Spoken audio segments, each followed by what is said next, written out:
You're listening to episode 260 of the Comics Pals. We're a group of comic book journalists and friends who record a podcast together because we don't talk enough about comics in our daily lives.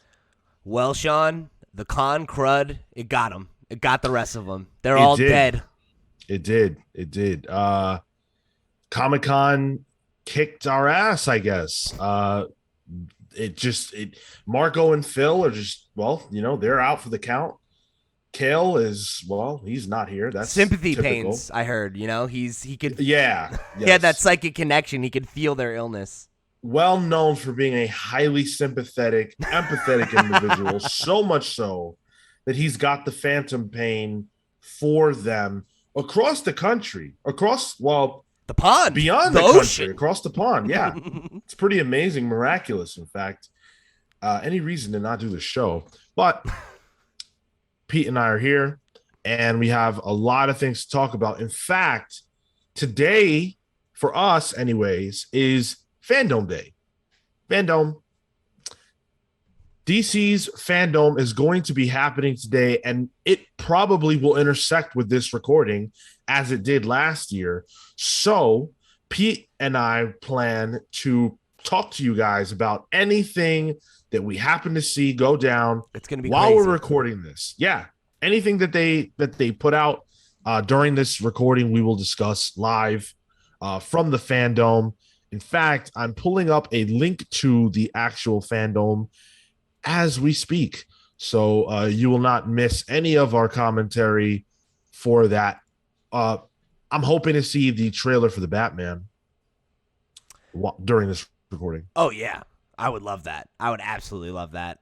I feel like the thing I'm most excited to see is probably to get another whiff of what the fuck is going on in the world of Batman video games, because they showed us those trailers last year and then tight lips, nothing. Yeah. And we hadn't heard about anything from Rocksteady or the next Batman game for 5 years before that. It's just give me some crumbs, guys. Come on. No kidding. There's so much cool stuff that they're going to be talking about. The stream starts in an hour and a half, so we will be here for that. Also, want to let you guys know how you can support the show. Make sure that you guys have left us a follow, a rating, and a review wherever it is that you listen to us. If that's YouTube, subscribe for free, like the video, share it with your friends. All of that is free to do, and it helps us out a lot more than it costs you. We really, really appreciate all the comments, all the interaction. We have a long listener mail segment this week, so we're thankful for that. Leave us comments wherever it is that you're listening to us. There's a comment box somewhere. If you want to get us on social media, that's at the Comics Pals. Write to us if you're so inclined at thecomicspals@gmail.com. Join our Discord. There's a link to that in the description, where we're always having a great time. We covered in the Discord conversations about post New York Comic Con stuff, things that those of us who attended Comic Con bought, the con swag that we brought home with us. Of course, for some of us, that's not all we brought home, but it is what it is. And then also listen to our reviews, our comic book reviews that drop every Wednesday for Image and every Thursday for everything else. This week, we are reading 4 Image books to make up for doing a total of 0 last week. We're doing King Spawn number 3, Gunslinger Spawn number 1, Made in Korea number 5, and Ant number 1. Whew. All right. So with all of that out of the way, I want to jump into the listener comments. So Pete, why don't you take it away? All right, this first one comes from Snake of Talons over on our Scott Snyder and Greg Capullo interview from New York Comic Con. Make sure you go check all those out. They're still coming out this week too, so we got lots in the pipeline. Oh, Sean, I lost you there. Oh, sorry. There he is. Okay, he turned into Phil for a second. I was very afraid. Snake of Talons wrote in and said, "Love the interview. I know you've been looking to do this for a long time, and your excitement really shone through. Scott and Greg are some of the nicest people. I didn't even realize that that Demon's book came out. That's a little hard to say there. I'm gonna have to check it out. They've done some work that is super special to me, and their Batman run is what brought me into comics, so I really enjoyed this. Thank you so much. Yeah, this interview is super special to me. I have been wanting to interview Scott Snyder for a really, really long time. In fact, uh, we used to work somewhere else. And while we were there, well, actually, before I joined, but while I was being courted, I saw an interview go on with Scott Snyder at that place. And I remember thinking, oh my God, I hope that I can do that one day. I want to do that.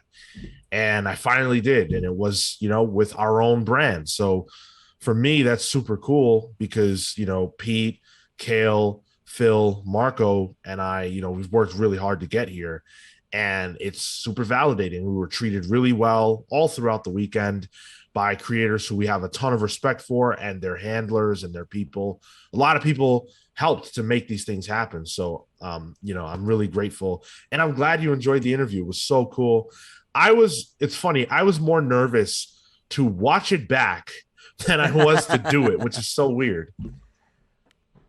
But you're happy with how it turned out. Yeah. I mean, Good. you can always do better, but I'm grateful, glad. I do think it was cool. Wish I could have more time with them, but they had a crazy line.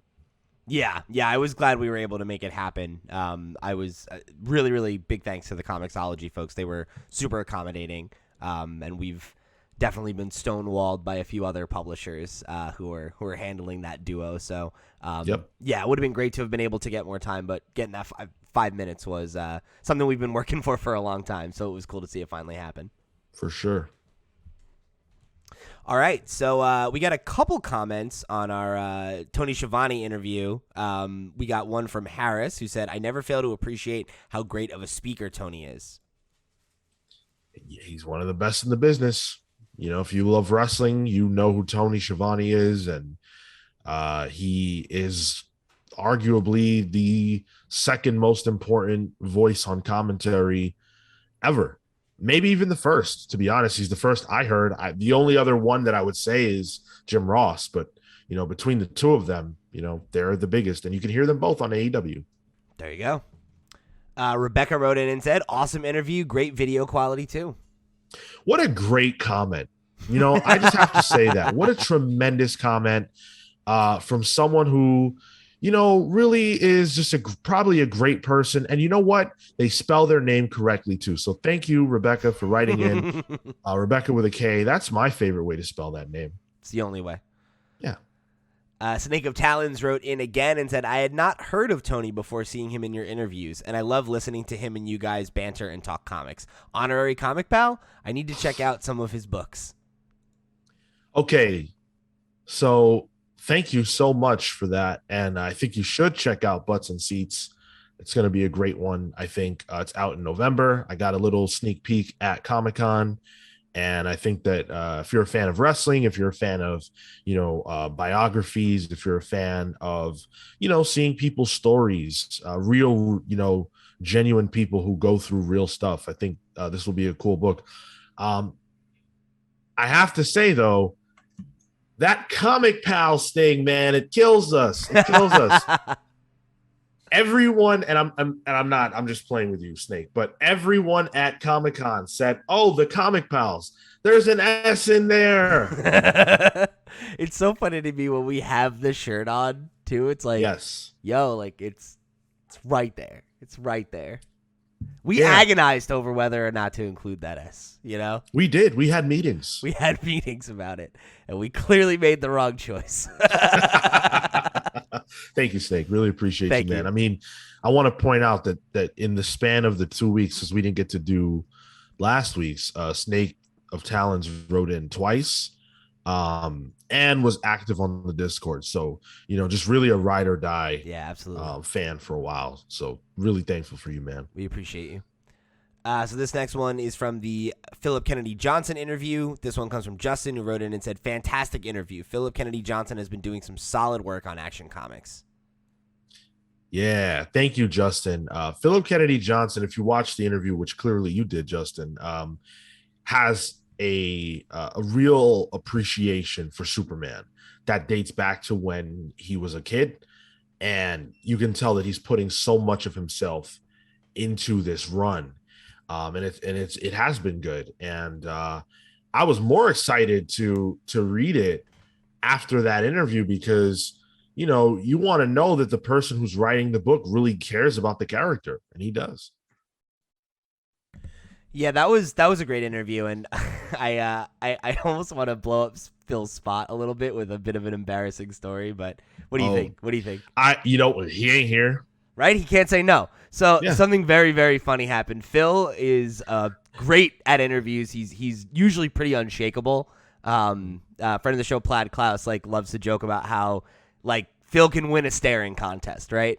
But with Philip Kennedy Johnson, it was the only time I've ever seen Phil need to do a second start to an interview because he turned and looked at him and he said he had these insanely steely blue eyes, and he was just thrown off by how intimidating he was, and I got such a kick out of that because if that was going to happen to anybody, I wouldn't have expected it to be Phil, Yeah, and it's funny because I don't know if that's happened to anyone else. Yeah. No, I don't think so. I don't feel like we ever do false starts usually. We just barrel through. Yeah, even if it's a little rough, we just make it happen. But yeah, that is one of my favorite anecdotes from the weekend. It speaks to what a presence Philip Kennedy Johnson is, both on the page and on the stage. Seriously. And he does have, that's a great word. He does have a presence about him that, when you're standing and you see him, it's like, oh, this guy is shoulders, and he's very poised and stuff. It's he's something.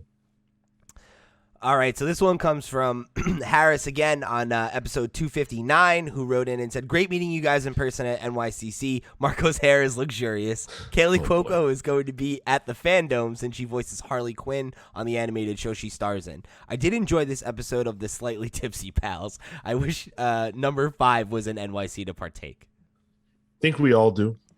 Yeah, absolutely. We all wish that. I don't know when that's going to happen again. Kale's trying to make it over there, and it's tough to fly to New York for a con. You're gonna spend money to get here, spend money to stay somewhere, spend money at the show. Yeah. So there's a lot of money involved, but yeah, we definitely missed him. That was a fun episode, I gotta say. Yo, yeah, it's funny because at that point, I definitely wasn't even tipsy. I was just it's 3 a.m. and I'm delirious, You really, well, yeah. Okay. Yeah, that is fair because I think I probably had the most to drink that night. So yeah, in my old age, Sean, I just can't put it away like I used to. I can drink a lot, but I feel like shit the next day. So I had 2 drinks and was like, that's my limit. If I have any more, I am gonna be fucked up tomorrow. And I, yeah, no, I'm not even really a drinker like that. I'll have them if it's what we're doing, but sure. I'm not crazy about it. Fun fact. I think I had my first drink with Harris at Comic-Con. So. No, ever. Okay. In my life, yeah. I think I had my first drink with Harris. Well, that's nice. Yeah. Yeah. Thanks for writing in, Harris. Again, just killing it with the comments. Really appreciate that. Appreciate it, bud. It was great to meet you. So Righteous Thirst for Vengeance, we talked about. Oh no, that was off mic. Sorry. Well, this was the comment. Yeah. So we reviewed Righteous Thirst for Vengeance last week on the Image Reviews, and we got a comment here from. I'm sorry because I'm going to butcher your name. I've never seen this name before. Petri? I have no idea. It seems like Petri. Petri, yeah, Petri Hino, I would guess. So Pateri Heino wrote in and said, obviously I have not read this comic book yet. Still, I felt the negative critic was quite harsh considering that you are talking about 28 pages. Crime noir usually takes time when the story opens. And maybe Remender has picked up influences from Far East crime movies, for example, Takeshi Kitano movies, which have a very slow pacing and not much dialogue. Anyhow, this video got me interested in the book even more. So I just want to respond because we get this kind of comment, I think, a lot when we don't love a book and people are interested in it. If, like, you are more interested in a comic after one of our negative reviews, that's a good thing. Like, we're not that type of show. We're not trying to be like, oh, like, fuck this, don't read that. It's like, no, man, like, cool. Like, if you, like, dig it, then tell us why. That's awesome. Let's have a dialogue about it. Like, I'm not necessarily saying that you maybe are like saying it with that energy, but I feel like we get this kind of comment from time to time, and I always think it's funny because just because we don't dig something doesn't mean that you shouldn't. Yeah, and first of all, I like the book. It's just that I didn't love it, I guess, and I have a very, very, very high bar for Rick Remender because he is, one of my top two favorite writers. So my barometer for his work is extremely high, and even though I thought this was good, it just didn't scratch that itch exactly. And I think you're probably right. I do think that he was going for something very specific. It's clear. He even said on social media that with this book, he was trying to do things that he never had the balls to do before. And you can see what he's talking about, a book that doesn't really rely on the verbiage to get over, a book that, is kind of playing it under the radar in a lot of ways, for sure. But I think if this video got you interested in reading the book, then we did our job, because we're not really here for us. This isn't like, as much as we joke, like, this isn't our soapbox to just get on here and just tell you or just talk to each other and you guys happen to hear it. We want that, we want it to be the case that sometimes we don't like something, but it's about the conversation and you're a part of it. So thank you for partaking. Appreciate that. Absolutely. We got another comment on that one from Power Grid Comics. Wrote in and said, I thought this issue was great. Not a lot of dialogue, but the art had a ton of foreshadowing. You should check out my review. I felt the bird conversation with the kid made a ton of sense considering how the issue ended. Yeah. Thank you for that. I agree with you about the conversation with the bird, about the bird. I mentioned it on the show, what I felt that was about, and that I got something out of it. I did enjoy that. And I did see your review. Keep it up, dude. You guys are killing it over there. Yeah, I'm glad you really enjoyed it. That's great. And then this next one comes from Kilgore Trout, another regular writer into the show, who wrote in on our Amazing Spider-Man number 75 review, who said, "No way I'm pulling a weekly." Ugh. Pete, I was bummed that you had to miss that review. I know, me too. Yeah, this, of course, was the sort of fresh start for Spider-Man. This was the new creative team, the Beyond creative team that took over and, is pushing the character forward, pushing him beyond. And I really enjoyed it, but not everyone did. So hopefully, if we do continue to review the book, which we will if you guys want that, we'll get Pete's thoughts because, of course, Pete is the biggest Spider-Man fan, Big Spider. There you go. For those of you on YouTube, Pete's got like what would you call that? I don't know. It's like, it was this thing I got as like a GameStop like reward thing like 10 years ago or something like that, and it's like a little like Spider-Man toy that hangs from your headphones. Yeah. So yeah. Thank you. Yeah. It's not exactly weekly. I think it's like 3 on, 1 off, I think. Tri-monthly, okay. But it's a high volume, right? And when the book is $4.99, that's a big ask. That's a lot of money. Yeah, for them to be expecting you to spend like $15 a month to keep up with Spider-Man, that's pretty expensive. Yeah. I don't know if I'm going to be able to do it. As much as I enjoyed it, I don't know that I'm going to be able to do it. Yeah, that's just like financially, that feels like it's prohibitive for me. Like I feel like if anything, wait for some trades on that one. Actually, you know what? I do want to correct myself. It is $3.99, so it's $4. Little bit better, but still. Yeah. Could buy a lot of comics for that much. That's a fact. So I believe this next one comes from the Venom review. Yes. Yeah. Okay. The next two. Okay. So this one comes from Emily Rojas, who wrote in and said, I was so excited. Great sum up. I have some debatable opinions about the Cassidy character, but otherwise dead on. Thank you for writing in. This is, of course, a comment on the one-man army Venom review that I did that somehow was still 48 minutes. Apparently, when there's no one there to interrupt me, I can talk a lot. I think, well, Pete, did you see the movie? I did. Cool. All right. Yeah, I want to get your thoughts after this next comment because you didn't get to share your thoughts, of course, on the movie. So thank you, Emily, for writing in. Appreciate that. You take the next one, and then I want to get your thoughts. Okay. So this one comes from Sean Hensley, who wrote in and said, going in as someone who does not know much about symbiotes beyond what I've read on wikis and other YouTube videos giving brief explanations, the movie is fun and silly from that aspect. But I know there are tons of information that is missing and does not add up, which does a disservice to the people who are in the know with their stories. Sadly, I think the movie was written for people who don't know much.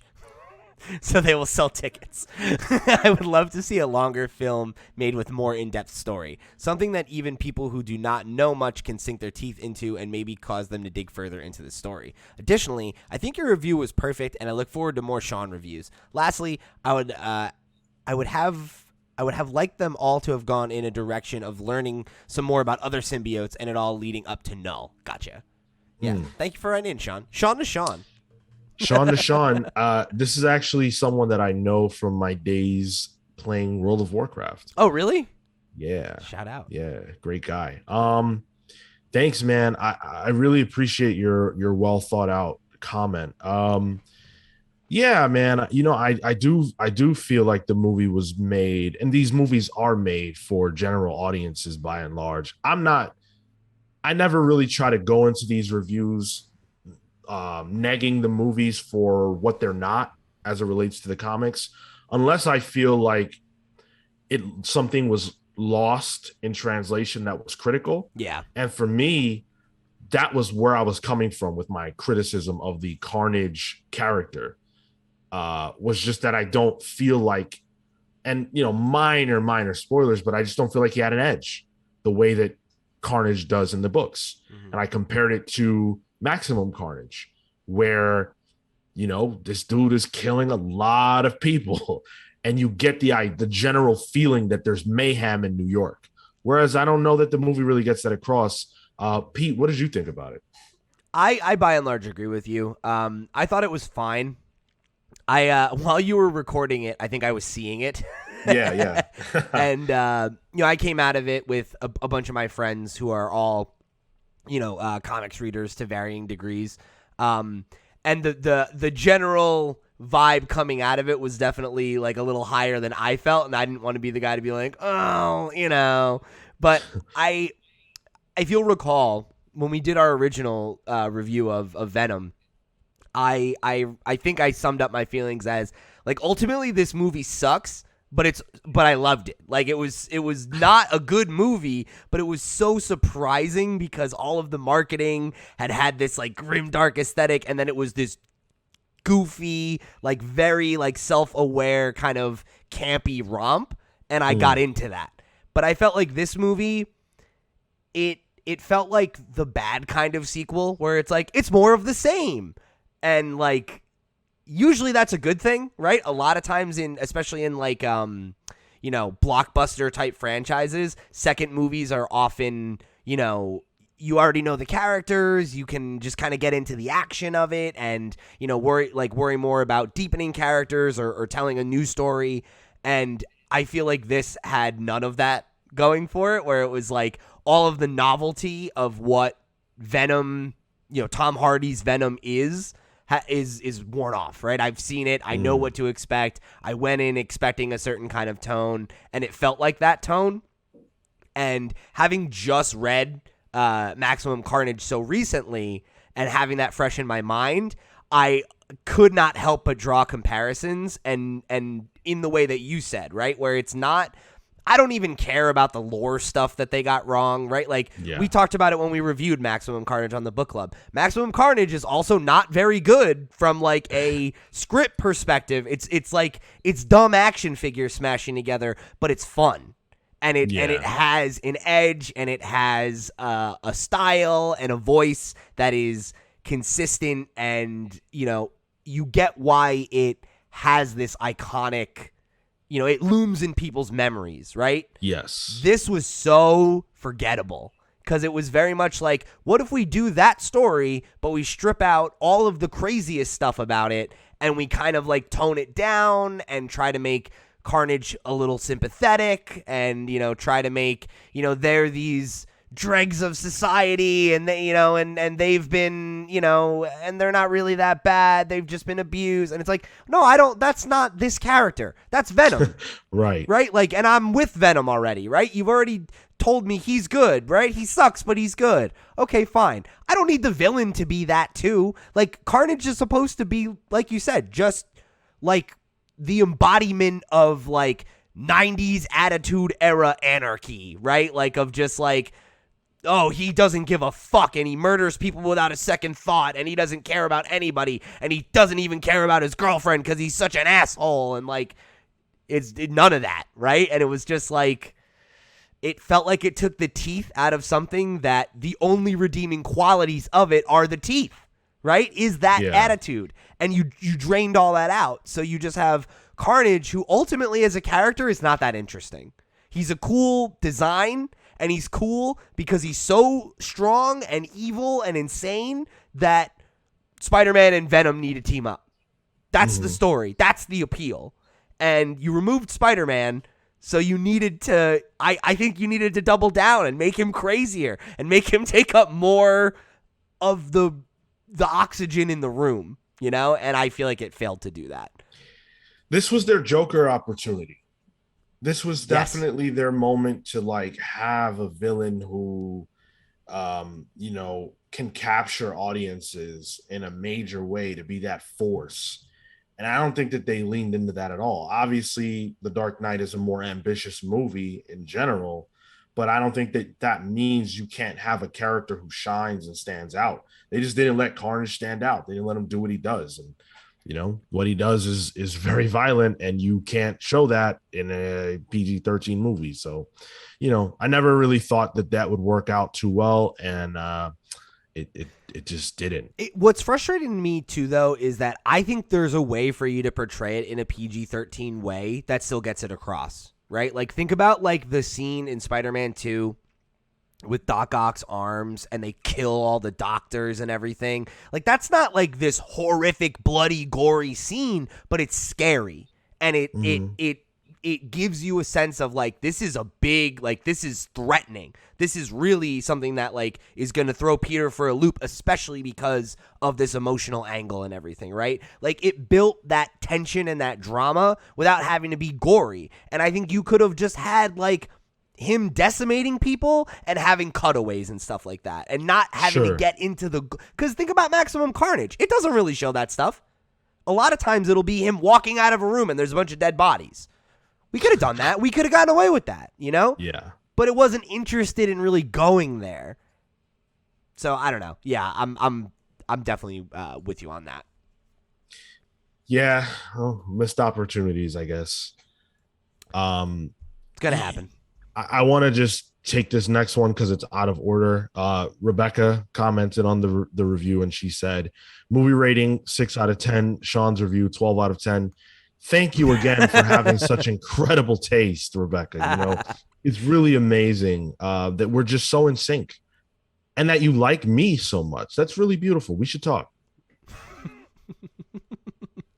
I'm not being creepy. That's my girlfriend. I just want to make sure people know. It's important if you're a first-time listener again. That's why I'm laughing.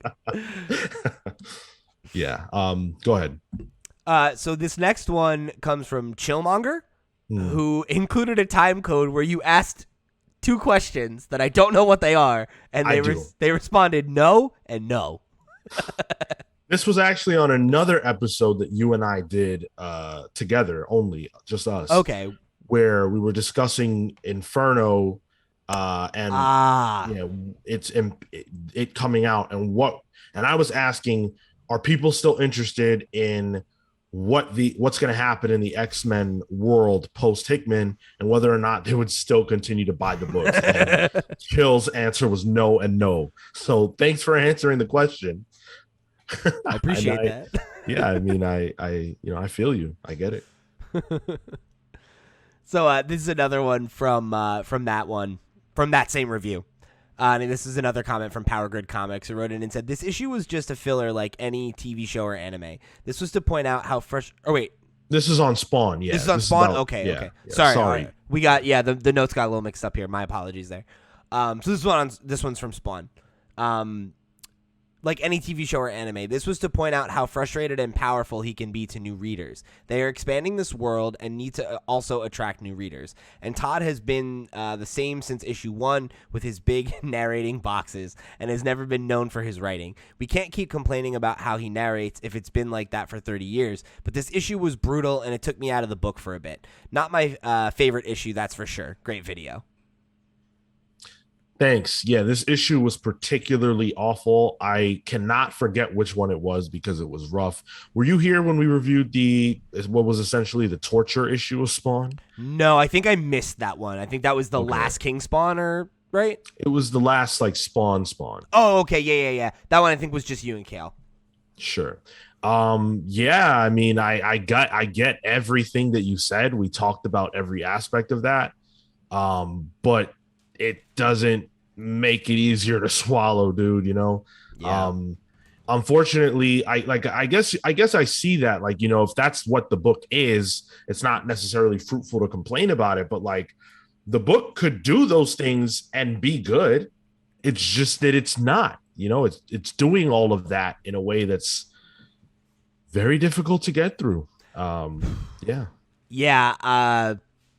If you want to hear my thoughts on Spawn, go listen to our image reviews this week, because I'm increasingly losing my patience for Spawn. I gotta be honest with you. Okay, so this one I think was just from the email, right?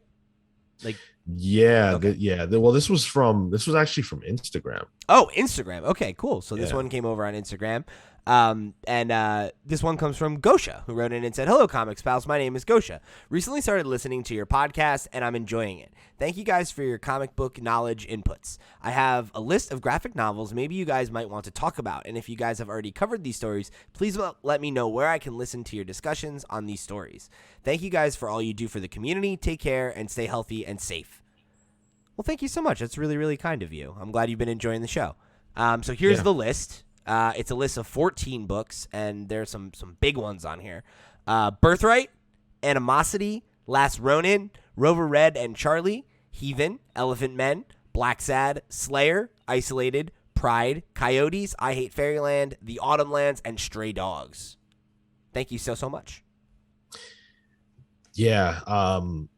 Thanks a lot for writing in, Gosha. And, we'd love to find out what you all are reading. Obviously we are the ones with the mics in front of us, but the show's about you guys too. And this is a really great list. I have to say, I've heard of all these books, and I know that a lot of them have been highly praised, but I can only say that I've read one of them. The only book on this list that I read was Heathen. Oh, and Last Ronin. If I'm assuming you're talking about the Ninja Turtles Last Ronin. If not, my apologies. But yeah, those are the only two that I've read. Didn't we read Pride? Wasn't that the book about the lions? Wasn't that was Pride of Baghdad, right? Oh, that is Pride of Baghdad. You're right. You're right. They may or may not be referring to that one. I'm not sure. If you are, then we read that. But I think that there is a book called Pride. Okay. That, yeah. So they're Damn, probably talking about. God, we've read so many books. I haven't thought about Pride of Baghdad for a I know. long time. That was a good one too. That was a good one. So if you could recommend to us, Ghost Show, one of these books for us to do a book club about, which one would it be? Is this in order? Should we just do Birthright? Or which one would you like to hear us talk about? Hopefully you hear this and you can respond to us with that answer, because whatever you choose, we will do. I've heard a lot of good buzz about Animosity. I know that's one I've heard quite a bit about. Yeah, I mean, but a bunch of these are a bunch of these are really, really well regarded books. Yeah. Somehow we made it through the list of all of your comments. Woo! Yeah, it only took us half an hour, but can you imagine if everyone had been here? Oh my God. Forget it. The show'd be over already. Yeah, we've had to call it. Thank you guys a lot for writing in. It really, really means a lot. And you know, it's the lifeblood of what we do. You know, these comments, the interaction, the engagement, it's super helpful and important. If you want to write in, you can do what these people did. Most of them commented on YouTube, but anywhere you write in, we will get to it. And make sure that you guys are subscribed. It really, really helps a lot. On YouTube, we're trying to get to 500 subscribers. We're at 434 right now. If we could close out the year with 500 subscribers, that would be incredible. So if you haven't done it, that would be a huge help. You don't have to be a YouTube person to head on over there and just hit the subscribe button at youtube.com/thecomicspals. That is the Comics Pals with an S. I wonder how many people have tried to look us up and couldn't find us because they forgot about the S. I bet you it still comes up. Let's find out.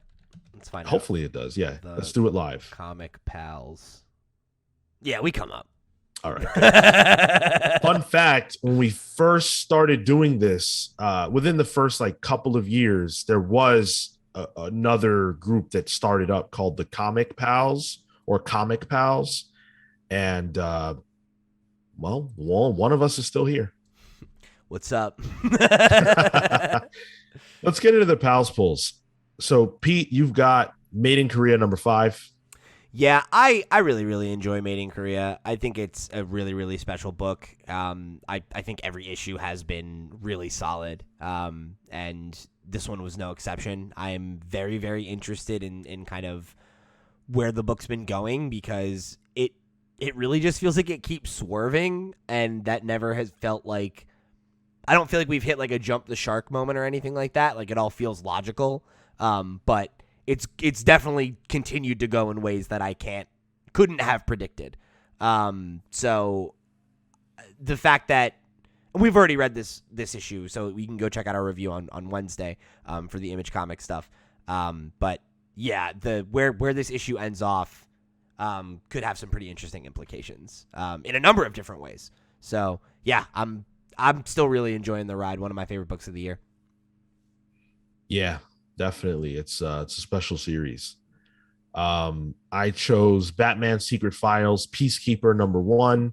You know, obviously the Peacekeeper character being all over the place is something that is directly tied into all of the, Suicide Squad, the Peacekeeper series that we're getting here soon on HBO Max. So, it's a tie-in. I get it. But the creative team is so good that I need to pick this up. I absolutely need to pick this up. This is James Tynion with Ed Brisson and Joshua Nixon on art. So very, very strong team. I'm hyped. I don't know. I can't think of anything that Ed Brisson has done for DC. So this could be his first at bat with them. It's probably not, but whatever. I want to see what Ed Brisson has to say about Peacemaker. So I will be picking this up. Yeah, I think it's easy to get cynical about this kind of thing when you can see the machinations of why something might be getting made, or that a character's getting a push or something like that. But it's as far as I'm concerned, it's immaterial if the work is good. Yep, exactly. And then Pete and I both chose X-Men Trial of Magneto number 3. Yeah. Obviously, the last issue was pretty fucking wild. Yeah. So, it's hard to say where things are going from here, but I'm certainly in for the ride. I thought issue 1 was a little bit slow, but 2 definitely got me on the hook. So, I'm ready for 3. Mm. Yeah, 2 was weird. 2 was really weird. I'm still into it. I still like the series. This is the first thing that Leah Williams has done that I have read anyways, that I've really enjoyed, or at least like have been, into and intrigued by. I do think that there are some aspects of the script that I'm not that happy with, but overall I do think that it's been good. And I really, really wish that this was not coming out alongside Inferno. I really, really wish the timing could have been worked out, because it just doesn't make any sense. This is comics. I get it.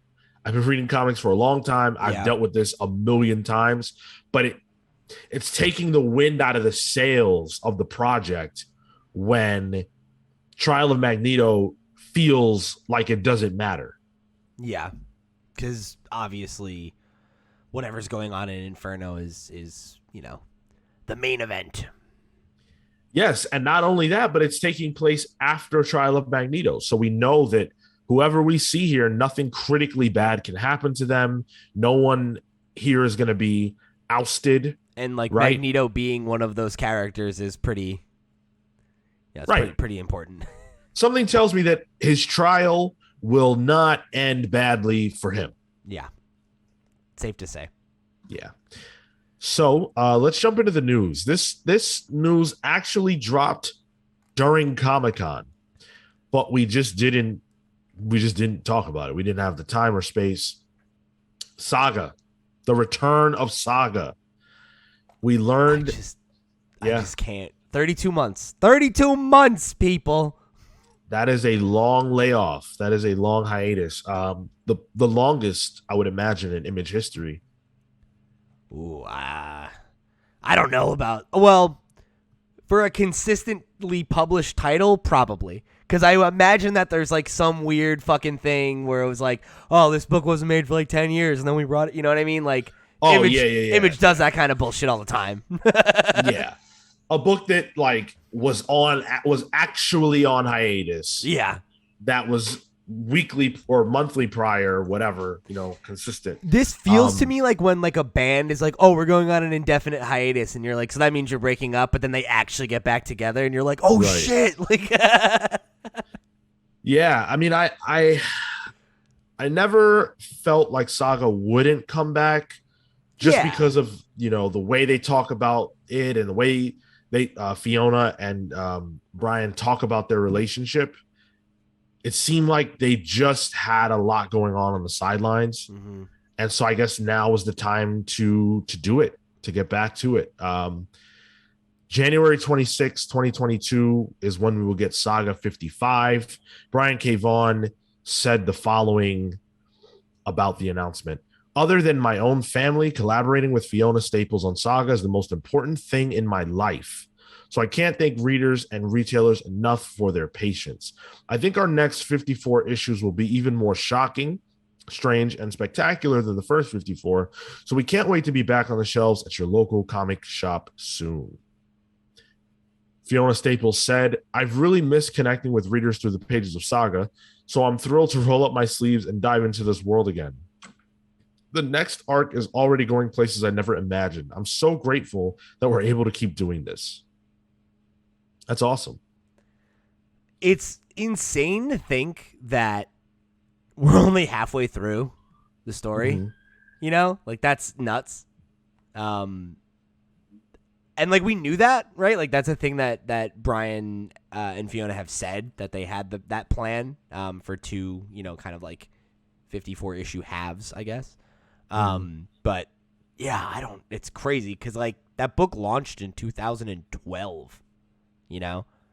Like I just feel like it's insane to think that it will be 10 years old next year, Oh my God. Right? Makes me feel really fucking old. you know? Like that Wow. that as a new thing doesn't feel that long ago. That bothers me. Wow. Yeah, right? It's like, oof. The Well, passage of time. yes, but also I feel like you can't, it's cool. I love long runs in comics, but boy, 10 years. There are people who have become adults that probably, well, you shouldn't be reading this if you're not an adult, but maybe they did, and now they're adults. Maybe they have kids now. Like, life has changed a lot. Like, you yourself have changed a lot. You've had a lot of things happen to you Yeah. since Saga came out. Like, so many things have happened. So maybe that's cool. Maybe it's like, wow, this book grew with me, and the story has grown with me. Whatever. I fine, okay. But God, a 3 year layoff with other breaks in between. Mm-hmm. The book going on shorter hiatuses. Like, I really hope that this block is more consistent. Yeah, that would be nice. Yeah. I don't necessarily feel like that as a thing has impacted my enjoyment of the series. Like, it's absolutely very frustrating. But I definitely agree with that I would love to see a more consistent release schedule for this second half, because Jesus Christ, if it's another 10 years before the end of this book, I'm going to be a pile of dust by the time I get to read the end of this.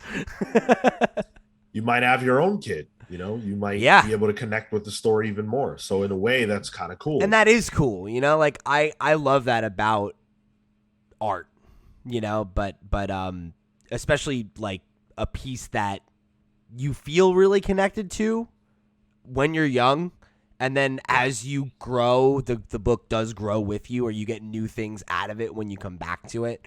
That is a really rewarding process, and it's something that I think, I don't know, I guess like the way that that media consumption is nowadays, where there's just so fucking much, and like, to keep up, you gotta keep going, right? Like, you don't usually give yourself a lot of time for like rereading and contemplation and reevaluation and some of those things. And I think Saga's a book that really does deserve that. Not only does it encourage that, I think it's worth doing that with. It's a series I've read 3 times through. I guess not in its entirety, because I reread it and then more came out, but like, I've read the first, 25 to 40 issues, I think 3 times, over the course of the last 10 years. But I'm absolutely going to have to read it again now, to get back in that emotional space to keep going with it, I don't want to harp on this point, but let's talk about some things that have happened over the course of 10 years, right? So we had Obama's second term, Donald Trump's term, and we're in Joe Biden's term. So there have been 3 presidents since Saga started, right? Little global pandemic. Yes, but to be fair, that's more recent, so we won't, we've had, since Saga started, we'd have to check the date on this to be exact, but we've had 4 Avengers movies since Saga started. Saga came out the year Avengers came out. Right. I don't know if it lines up to the date, but year-wise, yeah. Like, yeah. Yeah. The whole MCU, like, it didn't kick off, but it ramped up, from that point. Yeah. By the time this book comes out, we will have had the entire trilogy of Spider-Man movies at Marvel. Marvel will have acquired the ability to use Spider-Man in Civil War, and then proceeded to make 3 movies with the character in the time that Saga's been running. It's not even done. This is the time of the first 55 and the hiatus. We had like 6 Star Wars movies. Yeah, we did. We had I think it's exactly 5, right? Yeah. Fuck, that's man. Nuts. That's absolutely crazy Yeah, dude. to I think mean, about. on a personal level, right? Like, too, it's like I graduated school. I moved to a different city. I got engaged. Like, it's like I've grown up a lot since this book came out. Hopefully, it's been 10 years. Yeah, right. Let's put it this way. I remember there was a time where I used to make the decision to buy Saga instead of food. So that's how far I've come. And you know what? It's funny you say that because the biggest marker of age on Saga is the fact that when Saga first started, it was a $2.99 comic. Oh, fuck. Yeah, you're right. And it will continue to be $2.99 when it drops in January with 55. Shout out. That's awesome. That's wild. I love that. It's a reward for people who have stuck with the book, for people who want to continue the story. And it is the only positive fact about the book having been on for so long. Obviously I'm criticizing it. I'm not really mad about it. It's cool. It's a bit. I'm excited. Yeah, I'm excited that it's coming back. I have that the like compendium type thing that they put out, the nice hardcover. It was a gift that I got for Christmas, and I can't wait to tear into that. I haven't read it, so I'm gonna. I've read the issues, but I'm gonna tear into that. In that format. Read that. Yeah, exactly. In anticipation for this.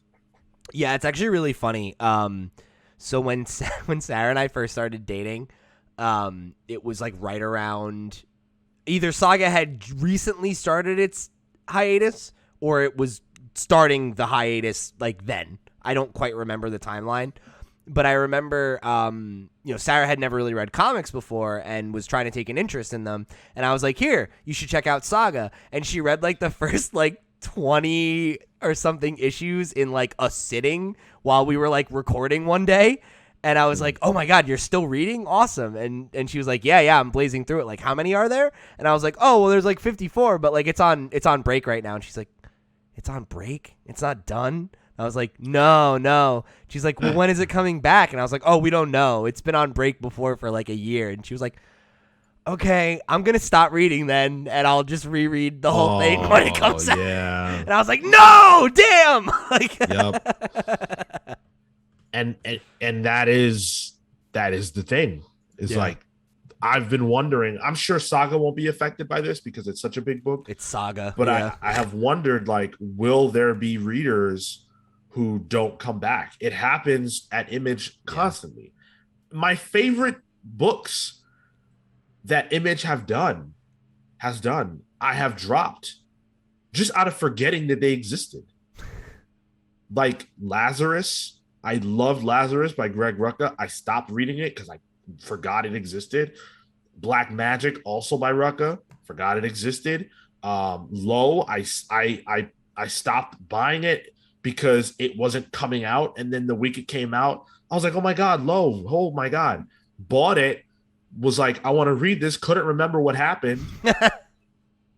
So I was like, well, shit, I got to go read the other comics. And then I just didn't do that. Yeah. So that's a major problem. And not everyone is going to say, yeah, I'm going to go read 55 books to be ready for, or 54 issues to be ready for 55. But again, I don't think Saga will actually be tremendously impacted from a financial standpoint by that. I think most fans of that book are so into it that they'll do what they got to do. Yeah. Yep. Absolutely. All right. So moving forward, I talked about Tom Holland's Spider-Man and, how that's, the trilogy is coming to an end. And, we are on the horizon of that. And this week, Tom said that he might be done as Spider-Man. So in an interview with Entertainment Weekly for the Spider-Man No Way Home, they did a feature on it. Holland said the following: "We've been making these films for 5 years now. We've had such an amazing relationship, the three of us. We've been with each other every step of the way." The three of us is referring to the three primary actors. Yeah. Tom and Zendaya, and I always forget what Ned. What Ned's name is. Look him up. Yeah. Jacob Batalon. There you go. Thank you. We've done every single film, every single press tour. So this one scene, we didn't know if this would be the last time we were all working together. It was heartbreaking, but also really exciting because we're all moving into the next chapter of our careers. So sharing that moment with them was maybe the best day I've ever had on set. I don't think I've ever cried like that. We were all treating No Way Home as the end of a franchise, let's say. I think if we were lucky enough to dive into these characters again, you'd be seeing a very different version. It would no longer be the Homecoming trilogy. We would give it some time and try to build something different and tonally change the films. Whether that happens or not, I don't know. But we were definitely treating No Way Home like it was coming to an end, and it felt like it. So my angle for this is, first of all, I completely believe what he's saying, because I don't believe that Spider-Man, this version of Spider-Man, Peter Parker, will be available to Marvel after No Way Home.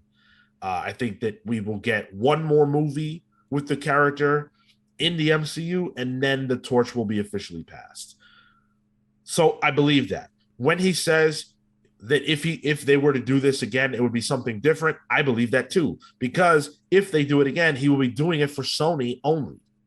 And doing it with Venom and doing it over there with a whole different scene, a whole different vibe. So yeah, I believe all that. But I would say that it would be a shame if we don't get more movies with Tom, because I am ready to plant roots with an actor for Spider-Man and let them really, really take the character through the adulthood arc. Let's do it. We haven't gotten that yet. I want to see him get married. I want to see, I'd be happy to see him have a kid. Like, let that be the last movie, let's do like 6 movies. Let's do 9 movies. I'm ready to see someone grow old in this role. Yeah.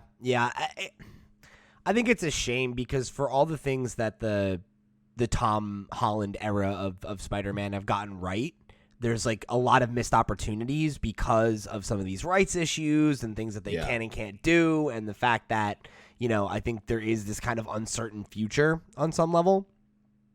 And that's frustrating, because I think if we didn't have those limitations, and if we could just hard commit to doing those things and not having to worry that Sony's got all these characters that you'd want to see in the actual movies tied up in these other bullshit side projects and everything. Like, I want that, I want to see like you said, right? It would be amazing if this trilogy was the end of him in the high school era, and then he goes off to college, and he's living in the city, and he's got a shitty apartment, and he's balancing these things and trying to figure it out, and maybe he meets Black Cat, and maybe the symbiote shows up, and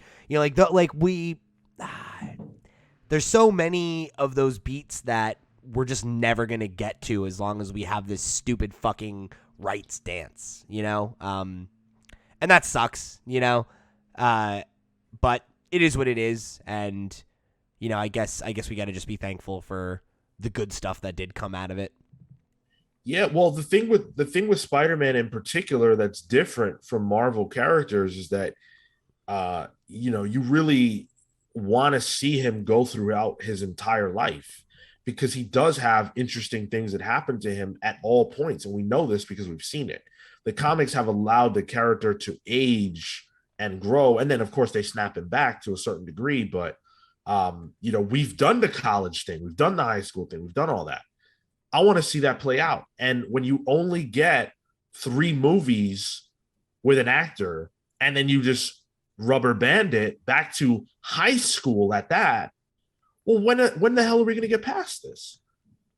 And maybe they don't want to. And I think you're right. I think the rights issues play a major factor in all of this.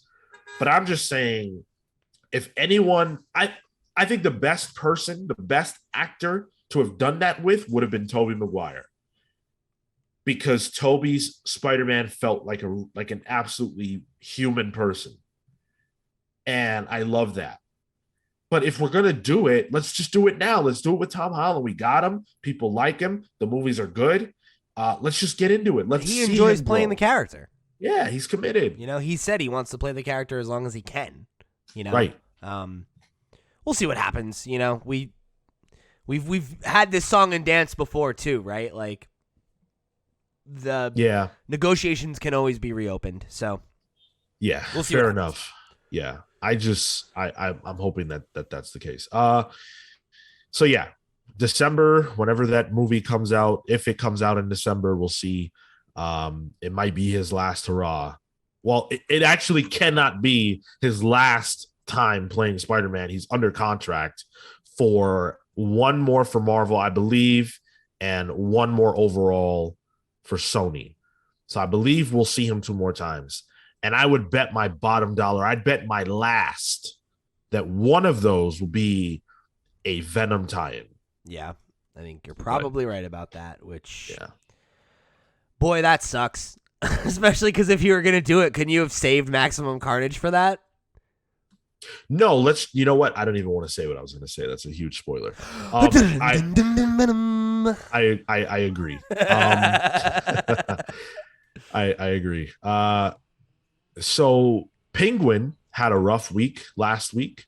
They shipped their first batch of Marvel comics to the entire United States, and most retailers received very, very battered comics. Not mint, not even just not mint, like really busted. This week wasn't any better. They do say that the comics that released the week of the 20th should be improved because they will have better boxes and better packaging overall. We'll see about that. But there is some good news as it relates to Penguin's relationship with Marvel. They're adding Marvel comics to their Penguin Classics collection.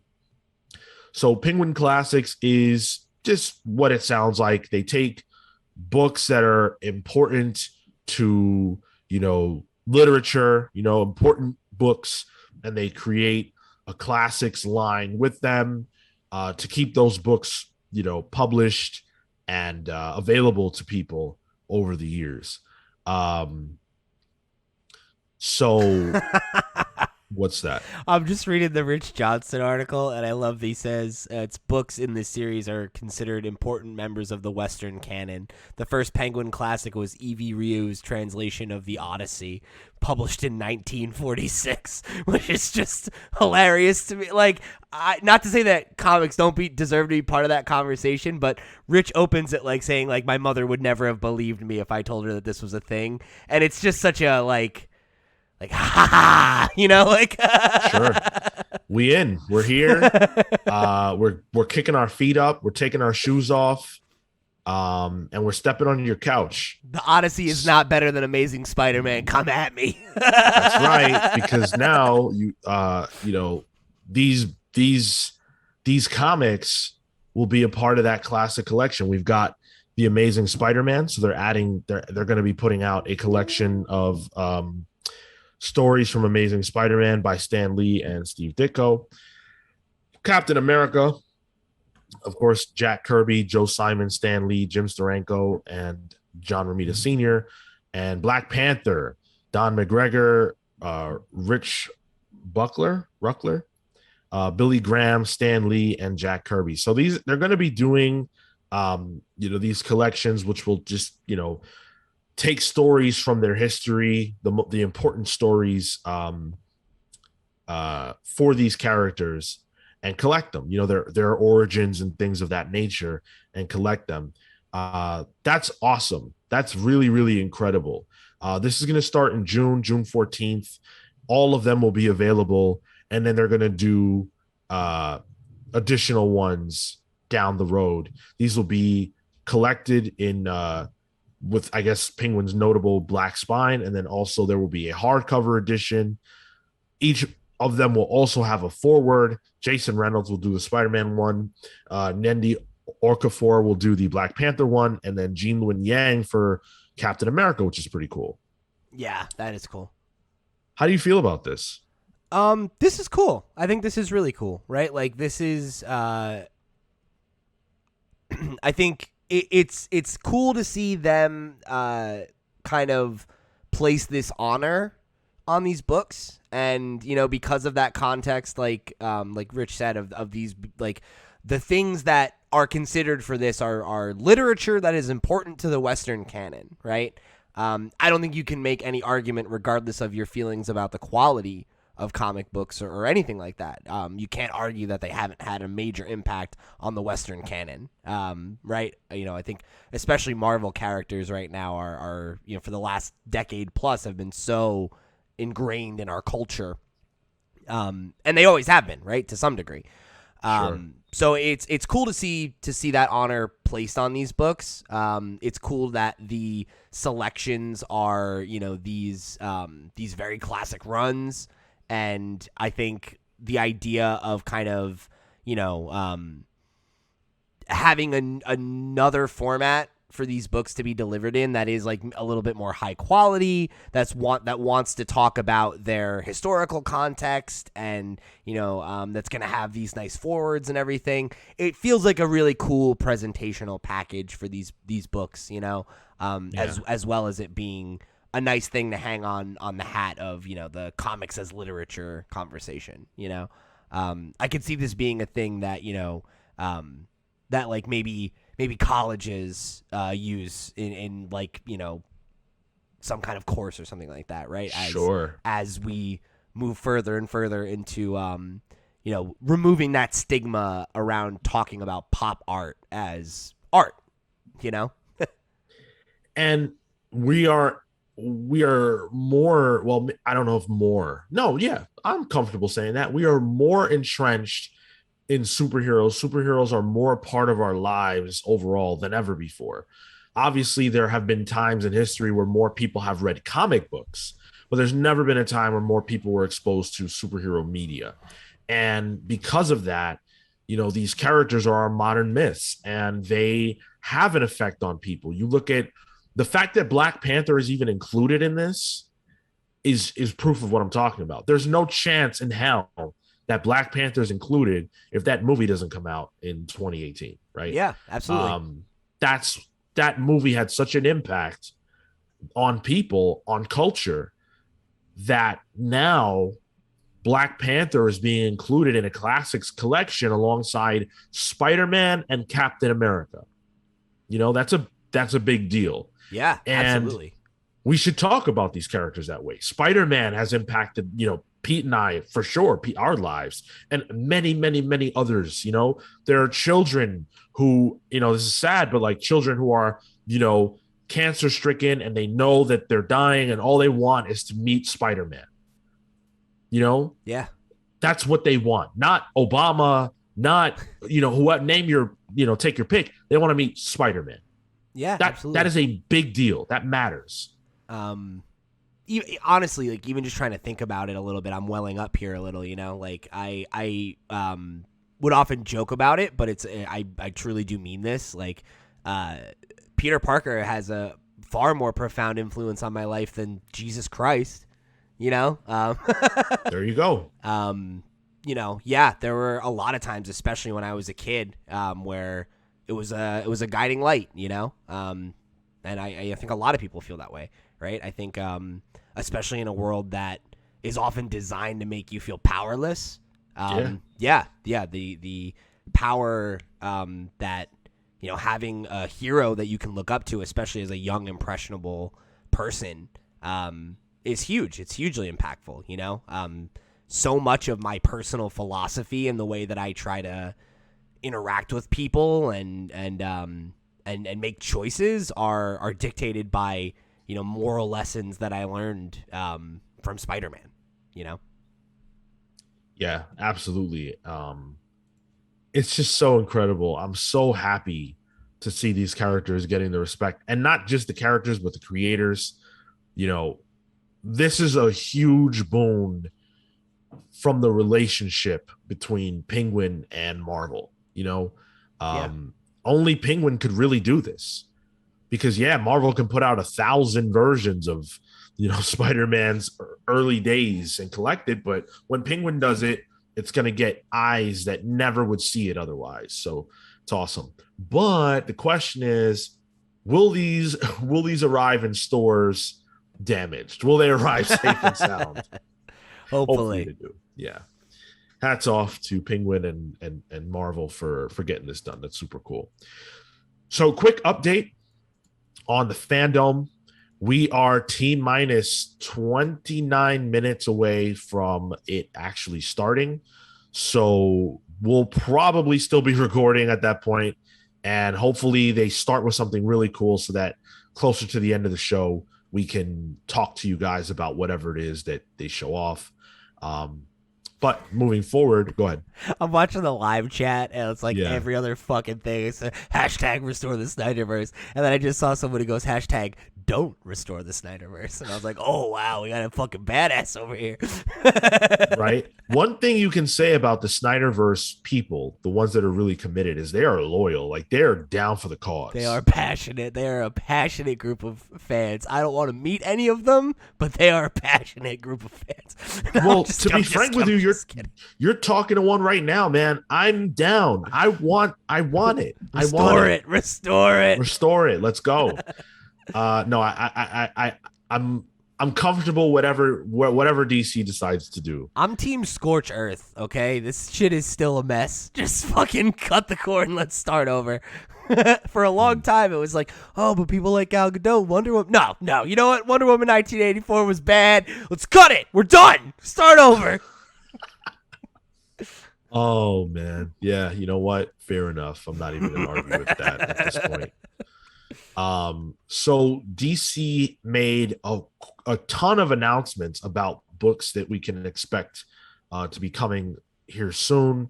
Of course, whenever they do the solicits, you know, there are always going to be books that are interesting, but this particular block of books caught my attention. So I wanted to do a quick block here talking about some of these titles. Up first is World's Finest by Mark Waid and Dan Mora. Wow, that is a hot team. That's crazy. So, yeah. This will be starting January 25th with Detective Comics 1050. It's gonna begin as a backup there. This is only the second thing that Wade is doing in DC so far that we know of. And Dan Mora is one of the best artists in comics right now. Dan Mora is absolutely nuts. Pete, if you're looking for a frame of reference for Dan Mora, Klaus. Oh, okay. I was like, I know that name, but I was having trouble placing it. Yeah. He's good. Yeah. Yep. Yeah, that's crazy. I mean, especially like this being, you know, Mark Waid's first thing back at DC in how long? You know, it's like, it's pretty. 12 years. That's pretty fucking big. Yeah. Detective Comics 1050 will also be notable for the fact that this book will feature other characters in Gotham now that Batman is essentially leaving Gotham. He's made that decision due to what's going on during the Fear State event. So this will be a book to pick up, I think, for sure. I'm excited for it for a variety of reasons, but top of the list is definitely Wade and Morris team up. That's super cool. Up next is a Zdarsky joint. So Chip Zdarsky is sticking with DC. He did The Last Ride over there, which I think just wrapped up, but now he's switching gears and heading on over to the Bat side of things to team up with Carmine DiGiomenico for Batman the Knight, which is going to be a story. I swear to God, DC can't stop telling these damn post year one, pre year two, June through August, hyper specific stories about Batman's early days. This one is essentially what happens during the time that Batman is training to be Batman. When Bruce leaves Gotham to train and then comes back as, a crime fighter, not quite yet known as Batman. DC is leaning into the Batman Begins similarity. by saying, how did the Dark Knight begin? That's how they're teasing the book. Okay. Yeah. And Go ahead. I don't know. It's one of those things, like, to your point, like, it's just like, all right, yeah, we've had stories like this, like, or it feels like we've had stories like this before. But like, I really like Chip Zdarsky. Oh yeah. It's like, fuck Oh, it, yeah. whatever. I'll read this book. Sure. First of all, we love Chip on this podcast. We're huge fans Big of, Chip of his stands. work. Yeah. All the stuff he does is good. But also, the art is tremendous. It looks really good. Yeah, they've got like a Yeah. few pages here for samples and very dynamic stuff. Mm-hmm. The color scheme is great on the pages that we were able to see here. I don't believe they list an additional colorist. I think it's Not that I see. Oh, Placencia, right? Okay, cool. Yeah. It's on the cover. Okay. So yeah, Placencia always doing tremendous work. Yeah, it's a great creative team between the three of them. Yeah. But I'm excited to see what Chip has to say about Bruce. Yeah, especially like a young, kind of like vulnerable Bruce. I feel like I could see Chip nailing that. I feel like he's good at writing that type of character. That's why I think he writes Spider-Man so well. Yeah, exactly. So this is definitely one that I'm excited for. This will be dropping again in January 18th. So early in the new year. Next up, we talked about Peacemaker earlier. This is another Peacemaker title. This one, though, is by Garth Ennis. Crazy. Yeah, this is a one-shot that Garth is doing alongside Gary Brown. It's called Peacemaker: Disturbing the Peace. I love that title. I think this is going to be awesome because, we know Garth from like The Boys. We know Garth from Punisher and stuff like that. I feel like Peacemaker is a character in that vein, hyper violent, but then also has an interesting twist and edge to them in that Peacemaker is obsessed with the idea of peace. Peacemaker is willing to bring the war to get the peace. Right, and just like, we had that conversation with Garth a while ago, and, like, he talked about how much, like, he really has that history with war comics and everything, and, like, you could totally see how this would play into, his strengths. Yeah, this is super cool. This is way up my alley. Yeah, I'm sure this will be good. This seems like a match made in hell. I mean that in a good way. Love it. This is also coming out on January 25th. So January is going to be a bomb month for DC, it looks like. Additionally, we've got Teenie Howard, Nico Leon, and Jordi Belair all moving in to Gotham for Catwoman, starting in January with Catwoman number 39. Catwoman was being worked on by Ram V, and Ram's story was fantastic. But I think it was probably clear to anybody that it wasn't the longer term sort of answer for Catwoman. Ram did a great job, but the baton was always going to get passed. And it looks like Teenie Howard is taking up that mantle. Teenie said, so much of our development for this book is just them listening to me while I send them my latest inspiration and ramble about Catwoman and femininity and danger and lust and power, and they're into it every time. I don't want to go too far into what we're doing with the book just yet. Selena and I agree that there's nothing more tantalizing than a taste, but you should know that I came in with lots of plans. I'm building to a Catwoman-centric tale, the likes that Gotham has never seen. The shape of this story, what makes it required reading for Selena Kyle's life, all became so clear to me as I worked on this. I'm standing on the shoulders of giants who wrote my favorite Catwoman tales like Brubaker, Cook, and Valentine, and I'm so grateful. This is an all new jumping on point. If you've wondered about Selena's life post Bat, you can start right here. But I also need to take the time to holler at the current creative team, Ram V, Fernando Blanco, and Nina Vacuva. The people working on the current Catwoman book have been kicking ass, and they didn't give me an easy act to follow. These covers, boy, are wow, so good. Yeah. There was another quote from her in the beginning where the covers are by Jeff DeCall, and Teeny said that they drip fashion and sex, and that is accurate. Like, yep, they look like covers to like high fashion, like, like a magazine like shoot, or like, like one of them has like a very kind of like, like a, like, what's the word? Like she's in like kind of a stripper pose, but it's more like what would you say, like pinup? Yeah, like it has that kind of quality to it, like a pinup or even like burlesque, or like it's got like a theatrical element to it. It's not just sexy; it's got that fashion and that that kind of that vibe to it a little bit. Yeah. Catwoman is in this particular one on she's like on a pole, and her legs are like crossed on it, which is nuts. She has like probably, that's got to be like what, 6-inch heels on. Yeah, they're like total like stripper heel type energy. Very like high fashion kind of weird vibe like that. And then she's like pulling a knife out of her sleeve, like it's very like, I feel like that juxtaposition of like the sexiness, but then there's like this, she's like a viper, kind of thing. Like, I don't know. It feels like the right energy for Selena, Yeah.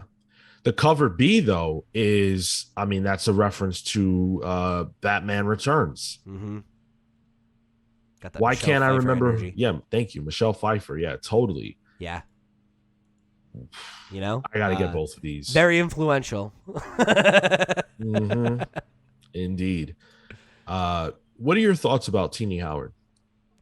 I have only like really dug into a few of her things here and there. And like it's stuff that I've always liked the taste that I've gotten, but I've never like dug in as far as I feel like I could, because like the most recent thing I'm thinking of was Excalibur, which I really liked, but I ended up kind of falling off of it as well, and I don't think it was like anything to do with the quality of the book, but more just that like it just wasn't, I don't know, it didn't feel like it had that main event energy for me at the time, but it's a book that I've always like kept in the back of my mind wanting to go back to, because I really liked what she did with Betsy, who's a character who I've never really, had much of a relationship to, aside from thinking that like Psylocke was cool, but like she was always kind of a supporting player in things that I had read, or like I knew her, mostly from like Marvel vs. Capcom and stuff like that. Just a character who was in the lexicon more than a character that I was super attached to.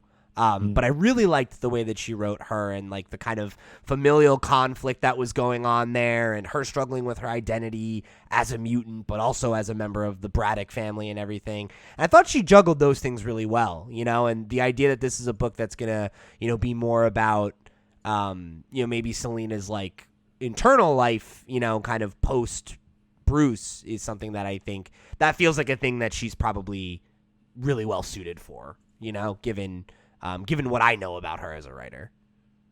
Yeah. I'm gonna agree. Teenie Howard is definitely someone that, whose work I want to like maybe more than I actually do, but I'm ready for her to do something that I can sink my teeth into, and this Catwoman run might be it. It feels like she's bringing a lot of her own DNA into it, especially from that that blurb that I read. So yeah, I'm definitely going to be picking this up and giving it a chance. The idea that she sees this as something she wants to do that is going to be like essential reading for the character is always like, all right, cool. Like, show me what you got. Like that's tough to do. So do it up. I'm rooting for you. Definitely. The last book we're going to talk about dovetails pretty nicely into our main topic. This is the Super Sons, of course. Jon Kent and Damian Wayne are going to be coming back together for one last hurrah in Superman and Robin special #1. So, of course, these two are childhood friends. Makes a lot of sense considering who their parents are. And they had a comic series that a lot of people enjoyed. But of course, Jon Kent was aged up recently during Bendis's run on Superman. So now they're not really, it's not, it's a little weird for, an 18, a 16, 17, 18-year-old to be hanging around with a 10-year-old, right? Is he still 10? Damian, yeah, he's like 12, 10, 12. That's weird. Yeah. Why you gotta do shit like that, comics? Well, if he were to have aged organically right now, he'd be like 26, something like that. So why don't we just make Robin older too? Like, just commit to the bit. Like, well, it doesn't make any sense that Damian's 10 years old anyway. All right, this kid is crazy. Well, that is true. So they're going to be coming back together for allegedly one more shot. This is going to be a 48-page one shot that's going to be going on sale January 25th. Pete Tomasi is going to be writing it with Victor Bogdanovich on art. And then we've got some cool variants as well. I'm into this. I like these two together. Did you ever read the Super Sons No, book? I never read it, but I remember just hearing a lot of good things about it. And I remember when they were moving into this new era, that was one of the books that people were really down about being on the chopping block. Yeah. Because I remember it had so much positive momentum. I did read that one. Oh, wait, no. That was just around the same time. Never mind. It wasn't a Super Sons book, but it was from that same era where I remember there's like the thing where they go on the double date and it's Batman and Selina and Clark and Lois. Yeah. So that's what I was thinking of. That was not Super Sons though. They were just alive then. They existed. They did exist. They're at home while the parents went out, I guess. Yeah, I didn't read any of that, so I don't really have too much familiarity, but I'm into this. On paper, I like it. I like the idea that Batman and Superman's sons are best friends. I think that's cute. Yeah, and I'm excited to see what their relationship is like now that Jon is so much older than Damian. For Jon, all that time really did pass. He aged several years, and for Damian, that time did not pass the same way. Yeah. So they're going to be seeing each other in different spaces. Maybe they've reconnected since Jon came back and I didn't read it. That's highly likely. But in any event, I'm excited for this, especially in light of the new announcement that DC made with Jon Kent regarding his sexuality. We now know that Jon Kent is bisexual. And that is what we're going to talk about on our main topic, because everybody lost their minds this week as we discussed the sexual identity of a fictional character. It's gonna, people got opinions. They got opinions on everything, right? So why not this? So do we. Yes. So, DC this week announced that Jonathan Kent is bisexual. That was announced 5 days ago, something like that. And in issue 5, we will see that play out. Now, of course, we'll talk about the fact that DC chose to announce this ahead of the actual issue. This, of course, being Superman, Son of Kal-El, the series that's ongoing now, written by Tom Taylor. Taylor said, "I've always said everyone needs heroes and everyone deserves to see themselves in their heroes. And I'm very grateful DC and Warner Brothers share this idea. Superman's symbol has always stood for hope, for truth, and for justice. Today, that symbol represents something more. Today, more people can see themselves in the most powerful superhero in comics." Tom Taylor did the rounds of news. I saw him on some news channel. It might have been something on ABC. I don't remember exactly what it was, but I saw him speaking about this, very well spoken, said all the right things, combated the criticism and negative feedback with grace. So hats off to him. I do want to say that because, there's going to be a lot of flack. There has been a lot of flack. There will continue to be a lot of flack. Tom Taylor now has the distinction of being the writer who took a character that people associate with, I'm doing air quotes right now, American Christian values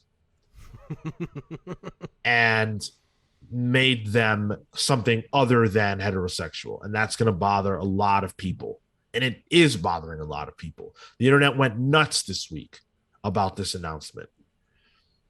So before we get into all of the feedback, what are your thoughts just about the announcement itself? So as always, I don't like when companies choose to make these announcements before they happen in the book. I feel like that's the only part of this that rubs me the wrong way, is like especially like if I was someone who was following this book month to month, I would rather have that happen on the page than seeing it on Twitter or something like that, and then having to see everybody react to it before the issues even come out. Which, is going to happen with something like this, like you said, right? So that being said, that's, I guess, that's PR, right? So it is what it is, right? Yeah. They want to get attention on the book. They want the book to sell more. They want people to know that this is happening if they're not reading the book. Fair enough, right? Why that couldn't wait for the Wednesday the book is on shelves, that's here nor there. But in terms of the actual news itself, I definitely like what Tom Taylor is saying resonates with me a lot. That's always, I think, where I come back to when you have the conversation about representation, right? We'll take it back to the conversation we had earlier, right? About how a character like Spider-Man, right, like had such a profound impact on me when I was young, and I needed a hero that I could look up to and see myself in, and help me orient myself in the world by being able to relate to a character who I felt like had struggles that were similar to mine, and had experiences that were similar to mine. And that's who that character was for me, and I had that, and I know how impactful that was for me, especially as a young person, So yeah, to see Tom Taylor be able to do this with a character who isn't Superman, but is a Superman and right. is a beloved character, and be able to do what you said, right, and take this character that is there's no character more associated with white American exceptionalism, I think, and again, in quotes, more than Superman, right? Whether that's right or wrong, I think that's what the average person thinks. And there's the whole, we've had this before, right? Where, like, remember when we had, fucking Dean Cain talking about Captain America because his name is Captain America and he's a white guy with blonde hair and blue eyes. So, of course, he represents me, right? No. Yeah. That's not the case with Superman, as anyone who reads Superman will tell you. But that is still the perception of the character and of the brand and of the symbol, right? And like to see this be something that, ideally, like, young queer folks can see themselves in and relate to, ideally, right? If it's well executed, that's special. That's powerful, right? Like, I want, young comics readers and older comics readers of every orientation and cultural background and what have you to have a character that they can see themselves in and feel like can be that guiding light that I talked about, right? And someone who can be that for them. So yeah, if this means that that Jon can be that character for for anybody, like, that's good, and ultimately, like, the idea that, like, that this is something that would bother you. Like, I can't see how it comes from anywhere but a place of projecting your own values onto the work, right? And dare I say, some homophobia, because it's like, I don't know, right? Like, who does this hurt? No one. Who does this mean something to? A lot of people. I had to have this conversation with someone in my life, actually. Someone in my life who, obviously whenever there's like major comic news, people come to me to talk about it. And, Sure. This person said, I don't like this. I don't think that a character who is, for kids, a character who is a young person who's going to appeal to young people should be this way. I don't think that their sexuality should matter. I don't think that we should be promoting agendas. I'll try to avoid some of the actual phrases, but that type of rhetoric. Yeah. And, I had to explain, like, listen, you, and this person is, is a Spanish person. And it's like, you like it when there's representation, for yourself, right? Like, you like it when you see like a black character or a Spanish character, whatever, like that's cool to you, right? And they're like, yeah. And I'm like, so, okay, so think about that same exact concept, but apply it to someone who is of the LGBT community. That person is going to see that and they can say, wow, that's cool. Like, I see myself in this character, and that's extremely important. And, this is a battle that we're fighting in our homes in some cases, with our friends, with our families, people who don't get this. And they get it when it applies to them. But then when it doesn't, they're like, oh, you know what? So it's tough. It's tough. And there are a lot of people who feel that way. And it's a shame. It really is. And I encourage you, if you're within the ability to do so, to, have those conversations. This wasn't even an argument. Me and this person continued to have a normal time after that. But I did have to tell them, that's not cool, dude. Yeah. That's not a cool opinion. That's, lame and outdated and wrong, and, we can't, the world cannot be like that anymore. And it never should have been. Yeah, absolutely. And I think it's important that you took that opportunity to have that conversation, because, you did it in a way that hopefully was received, and maybe that'll, maybe not today, maybe not tomorrow, maybe down the line, that's something that they think about and they maybe think a little bit differently, Hopefully. And I only say that because, I'm not trying to make myself seem like some champion. I'm just saying that, these are the things that happen in our lives. Like, these are the people that we know. They're people that you love. They're not monsters necessarily. We villainize everybody. This is a friend. And these are the conversations that we need to have. And that's the only way we really get progress. It's by, again, air quotes, forcing it, right? Through action, like what Tom Taylor has done with this series, but then reinforcing that by expressing to the people in our lives, like, hey, this is the way the world is. Comics are the world outside our window, and certainly we will encounter people of all walks of life, wherever we are. So I just think that's important. On the announcement style, I was definitely not happy with the fact that they put this out ahead of the issue this way. I get it if it's like Tuesday, even though for me that's a bridge too far. If it's the Monday before, sorry, I'm saying Tuesday. DC Comics come out on Tuesdays now. If it's the Monday before, if it's the week before, fine, whatever. I'm not happy about it, but fine. But this was way too ahead of the actual event itself, I feel, and so I'm a little frustrated by that. Yeah, and that to me is just like, that's something I've never been a fan of. It just feels like you're taking steam away from the book. Like, let it come out and then do the news stories and then do the news cycle. Like, it's on shelves. You can go get it. Like that will work just as well. But But yeah, I wanted to respond to a couple of the other things that you said, just because I think they're important and they're things that people say a lot, and if there's anybody listening that maybe thinks about some of these things, I'd like to engage on a couple of them, like the point being made about like young characters, shouldn't be exploring their sexuality or anything like that. That's a thing that always bugs me, that talking point, because there are no shortage of character, like, okay, like here, like, again, we'll walk back to another familiar example, right?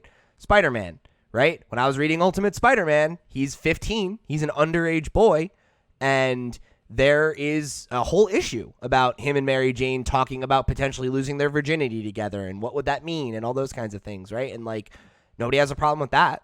Nobody has a problem with, I don't know, like, this is the first example that came to mind, so if this is a pull, I apologize, but, there's a whole romantic subplot in a Goofy movie, right, about Max being in love with Roxanne and wanting to get the girl, and that is so many movies about young people, about young men, right? So many are that story. Why is that okay, but you think someone exploring their sexuality that's different than yours is wrong or taboo or too adult, right? That's you sexualizing queerness in a way that is not right and not fair, right? Like, Jon Kent as a character who's now a teenage boy, right? When were you exploring your sexuality? Oh, at that age, huh? Right, exactly. And if there are young readers who are that age who are maybe going through that themselves, that might be illuminating for them. That is absolutely age appropriate. And the idea that it's not is totally rooted in you having a problem with homosexuality or any kind of sexuality or gender identity that's different than yours, right? And what you're used to. And I think, that's no different than being a bigot about anything else, and it's like you're like, just take that little bit of time to just try and put yourself in someone else's shoes, and like, and it's just we're not that different, right? Like, at the end of the day, like, we all just want to have better lives and be happy and and like do right by our friends and our family and all that shit, right? And I just I think we let labels and things that ultimately shouldn't matter, right? Like, this person you were talking about said, right, like, a character's sexuality shouldn't matter. You're right. So why are you upset about it? Exactly. Yeah. It's not a threat to you. It doesn't have to be. Anyone who told you it was, they're the asshole. Yeah. Unfortunately, it's a learned, way of being. It's something that people learn through society. And, there's always this conversation about the gay agenda, and I'm not saying I think that, I'm saying that's what people say. Yeah. That's like a common thing that, like, especially like, Christian conservative type people will say. Right. And so what's so funny about that to me is that, not only is there clearly not one, but there's the opposite agenda. Right. And that opposite agenda is not being purported. It's being purported by, like, people in their homes, like families, like parents teaching their children. It's generational. It's systemic. You point to the media as having some gay agenda. Well, somebody's got to have the damn agenda, man. So, we gotta, someone has to be willing to step up and say, no, these people need to be seen and heard. Like Tom Taylor, I don't know his, sexual identity, but let's say, for example, that he is heterosexual, right? He's taking the stance of, you know what? Maybe it's not my story, but it's John's story. Yeah. And John's story just happens to be a lot of people's story across the world. And I'm going to tell it because no one else is telling it. That's the Brian Michael Bendis decision of 10 years ago with Miles Morales. Yep. And it's a decision, not 10 years ago, but around that. It's a decision that has to be made. You don't have to be gay, lesbian, bisexual, trans to tell that story if you can do it in a way that's respectful, true, and with the best of intentions. Yeah. But I do want to pivot a little bit and also point out, by the way, that the fandom has begun. It has begun. It has begun. Nothing too cool has happened yet, but they're showing off Black Adam, I think, right now. So while that runs, we'll keep talking. Obviously, there was a huge backlash towards this. And I'm not going to get into reading and talking about all of the different reactions. Dean Cain had some stuff to say, and the clapback on Dean was way better than anything he could have possibly said. Fuck Dean Cain, man. Yeah, seriously, please, go shoot another Lifetime movie, you fucking loser. Yeah. Do another Fox News pop in where they're asking a guy who's most famous for playing Superman badly 30 years ago his thoughts about literally anything that's happening, right? But what was so funny to me was the clapbacks were like, you know what? Let's take a moment to celebrate all of the amazing actors who have portrayed Superman on screen over the last 60 years. And they showed literally everyone except Dean Cain. Yo, Dean Cain could get absolutely wrecked. Yeah. It's amazing. The fact that anybody is so pig-headed that they think that like, yes, Superman would represent me and my conservative values. It's like, read a book. Yeah, you're dead wrong. You're dead wrong, and it's sad and it's a shame. People like him cannot be changed, but hopefully maybe there are kids out there who can be changed, and that's the hope, right? Yeah, right, totally. Because like you said, it is a generational thing, and like it's up to every one of us to be better than our parents were. Right? Yeah, exactly. And by the way, just in case anyone thinks this, I just want to be doubly clear. I wasn't trying to say that there's literally a gay agenda in Hollywood. I was just trying to say that creators are doing the right thing if it's their decision to do it, to tell these stories. That's all I was trying to say. Yeah, absolutely. Continuing on, the absolute best response to this news came from Wendy Rogers. Okay. Wendy. Oh, boy. Wendy Rogers is a senator from Arizona who said the following. Superman. Oh, you know what? I'm sorry. The Black Adam trailer is playing right now on Fandom. So I just want to take a moment to comment on this. Are we going to watch it? Yeah, I'm watching it. Are you watching it? Yeah, I got it. You want to show the screen? You're the host, man. Oh, I am? Shit. Oh, no. Okay, hold on. Now you can share the screen. Okay, all right, cool. Oh, wow, that's really fucking cool. Fuck. I'm trying to share so fast. Okay. Oh, my God, he just vaporized a man. Yeah. Can you see this? Yeah. Okay, great. Wow, he just caught a bullet. He's got the hood. The hood from the current comics. Wow. Okay, he's bulletproof. The bullets are just bouncing off his suit. What's his suit made out of?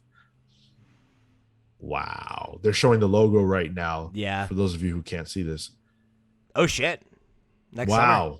A release date. July. That's July. Yeah. July 29. Pretty big. Yeah, that's fantastic. I think that movie's going to be pretty cool. Yeah, I think so. All right, I'm going to stop sharing now. Shout out to the fact that I got a rock trading card this week at Comic-Con. Oh, I forgot to get my trading cards. Damn. I can smell what Black Adam's cooking, and it's that man's body as he melted him into a skeleton. All right, well, they're showing CW's Flash. That is when I tune the fuck out. So instead of that, I'll go back to what I was saying earlier about Wendy. So Wendy Rogers said, Superman loves Lois Lane, period. Hollywood is trying to make Superman gay, and he is not. Hollywood? Yeah. Just rename the new version Superman so we can all know the difference and avoid seeing it. Oh, Wendy. Wendy, I'm gonna just say this right now, and I hope you're watching, Wendy. You're a fucking clown. You sound like a fucking clown. Hollywood, this is happening in a book. I know you probably haven't read a ton of those. They're a bunch of pages stapled together, and they got words inside, and that's how they communicate the story. So that's probably a little bit, it's a little bit above your pay grade, but you might want to try them out once in a while. They're pretty cool. I learned something. So this holy shit, what a take. Yeah. This tweet is tremendous. I love this tweet. It's one of my favorite tweets of the year. It's the sad tweet of the week. Because, first of all, Wendy, you clearly are, purporting yourself to be a Superman aficionado. So I would think that someone of your status would know that Superman loves Lois Lane. Lois Lane is not someone that I'm familiar with, but if Superman loved Lois Lane, that'd be cool too. It's Clark and Lois, not Clark and Lewis. You fucking sound like Jesus Christ. What a clown. What a fucking clown. But they're saying Lois Lane as if that's the proper name. The funny thing is that she probably tweeted this and a bunch of motherfuckers are like, oh my God. Like, yeah. You know what I mean? Like, no follow-up research. Like, no. Right. And again, like, Hollywood, what movie is being made? There's not even a Superman movie in production to my knowledge right now. But even if there was, it probably would not star the Superman we're talking about. Because we're talking about Jon Kent. Because it's his son. And you would know that if you clicked through to the article that you retweeted, Yeah. Wendy is thinking that Clark Kent is bisexual. And that's not the case. Clark Kent is not bisexual. Like, Dean Cain would never. And then the Superman, like, that's just completely, bigoted. Like, come on. Yeah. You could make the point is awful in general, but you could have done this without adding in that. That's uncalled for. It's just insane. The class level is so low, right? Like, it's just so low rent. Well, you please, dude. Like, I've never heard of this woman before now, and like, you just jump to her Wikipedia page and like every single okay, so it's under the state Senate election and tenure. It says affiliation with militia group, attempts to overturn the 2020 presidential election, immigration, and former AIDS complaint.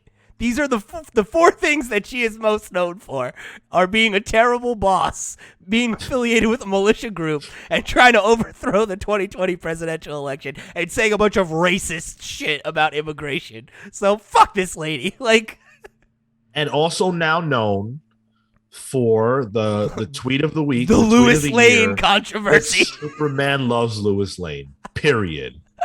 I'll tell you Wendy, what, if I ever get to write Superman, I'm making that a canon character. Lois Lane. Lois is like cousin. Yeah. Wendy, you are an idiot. Period.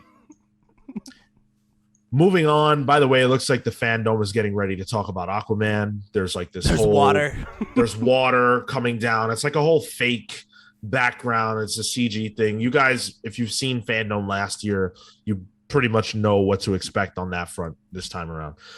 So getting past Wendy, the one last sort of point that I had, and I'm ready for anyone to disagree or have a different take than me, whatever. So Jon is bisexual. Obviously, anyone can know that they're bisexual. You don't have to have had any type of experience with the opposite sex or any sex to know what you're attracted to, because you have eyeballs and emotions. So because you have eyeballs. that that's how it works, right? Like, we all had our awakening by seeing something we liked. Sure. Someone we were attracted to. That being said, I'm throwing it out there that I wonder, especially in light of the Robin announcement from last month, is making Jon, I'm just going to come on and say what I'm trying to say, is making Jon bisexual a safe choice on DC's part? Is it a choice made out of safety is what I'm trying to say. I would say no, because I think the safest thing to do, if they wanted to achieve what they're trying to do here, is what we kind of criticized them for in the past, which was like when they were doing that big vote and they were gonna, like, one of the options was the it was like Justice League Queer. It was like the Queer Justice League. Yep, I forget the name of the group, but that's the name. There you go. I think something like that would be a way more safe choice, right? To like develop a new character or develop a new group of characters and make a big push for it and do the same kind of PR dance or whatever.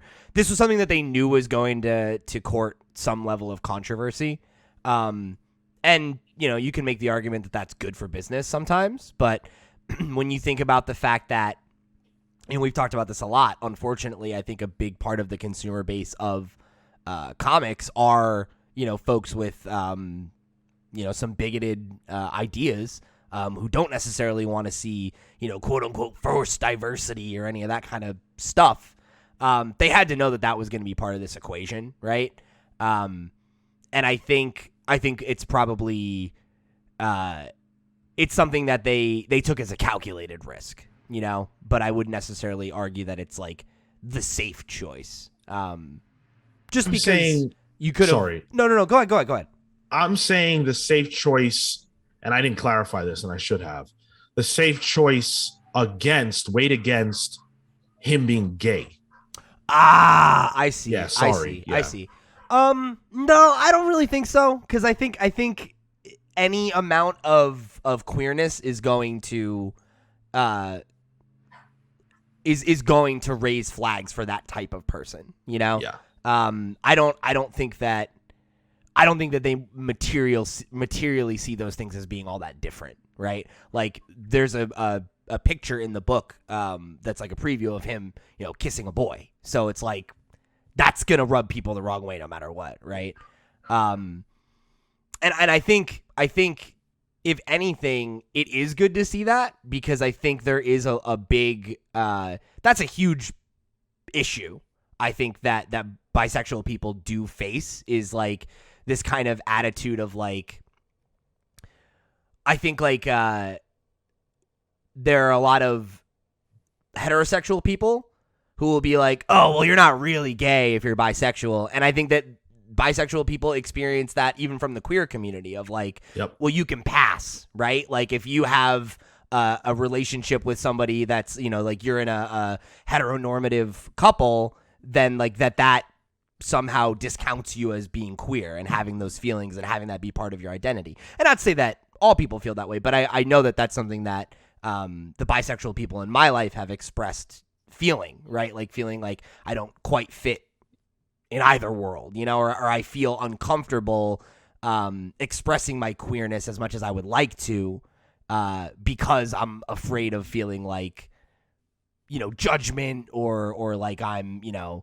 co-opting or something like that. And like that's a thing that, you know, that a lot of people deal with, you know? So I think like having a character who is like, you know, visibly bisexual and not casting that doubt on them in some way or something like that, right, is reinforcing something positive, I think. And it's good because, you know, there isn't a ton of representation of bisexual people either, right? And that's the thing, is everybody needs that. That's what we talked about. That's what Tom Taylor was saying, right, is everybody needs that representation. And yeah, I think it's an important distinction to not just be like, oh, here's our gay character. That's enough, right? Like we've represented everybody in the LGBT Q plus community, right? Like, no, you haven't actually. Yeah. Well, again, it's also in relation to the Robin announcement that Tim is bisexual, mm-hmm. and so we haven't really gotten that, you know, that gay character yet from DC. So, at least not, you know, a character that's that visible, right? Because I'm sure there are gay superheroes in the DC universe, but none. There definitely are. Green Lantern. Alan Scott right. is gay. There you But go. I mean, there you go. yeah, but again, like Alan Scott Is not Earth 2 and not right. that big of a deal. Yeah. Like Robin and Jon Kent are far more visible characters. Yeah, exactly. So yeah, I think our position on this is clear. If this is something that, you know, you are struggling with, like I said, my agenda yesterday was not to, you know, speak down on this person or anything like that. It's more just about educating people if you can, if you are so inclined, if you feel comfortable. And that's something that we can do here. You know, like if you write in and your opinion is not the same as ours, you know, we're not going to agree, but we can talk about it. And that's something that I'm always comfortable with. We don't have to agree, but we can talk about it. But I'm happy for it. I'm glad that Jon Kent now has this, I guess, added aspect to their character that does create different storytelling opportunities. You know, it's not just, oh, who's he kissing? You know, because obviously none of us care that much about that, right? Regardless of anything, like, you know, we're here for the story. These are not comics about sex. So, but there are stories to be told that do relate to and engage with the sexuality of a character. And we know that, as Pete pointed out, due to Spider-Man and others. So you can have that with John. You can have that with Robin, Tim Drake. You can have that with anyone. And hopefully that adds a dimension that is compelling for the character. So I'm here for it. I'm into it. And I will be buying this comic book. I'll be very interested to see how many issues they sell now that they have made this announcement. And if it sells a big amount of issues, then clearly, you know, DC made the right decision in spoiling it a month ahead. Yeah. I mean, fair play, right? I mean, I bet you that there are people who will pick up this book that wouldn't have otherwise, right? Because this is something that speaks to something that they want to see. Right? They want to see themselves represented. So that maybe, you know, hopefully they'll show up for it. Yeah. And I Tom Taylor's a great writer, so I hope it's well executed. I hope that it sticks the landing. I hope that the folks that it's for feel like it is what they're looking for more than anything, right? Because as we said, super important for people to be able to see themselves in their work, in their art. In their work, in work. Speaking of seeing yourselves in work, we're currently watching the Milestone presentation on the Fandom, and they're talking about Static and, you know, all the Milestone books. It's funny because last year was when they kind of made the announcement about the return of Milestone. And here we are now, and they've actually got art to show. They just showcased Static, Nicholas Draper Ivy Static. Check out our interview with him. Hopefully that's up now that you're hearing us. Damn, I really hope that during the recording of this podcast they would show the Batman trailer, but unfortunately that did not happen. So close.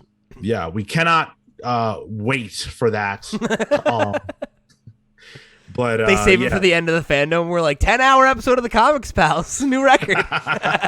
We're still here, guys. We're still here. They're showing the Batman.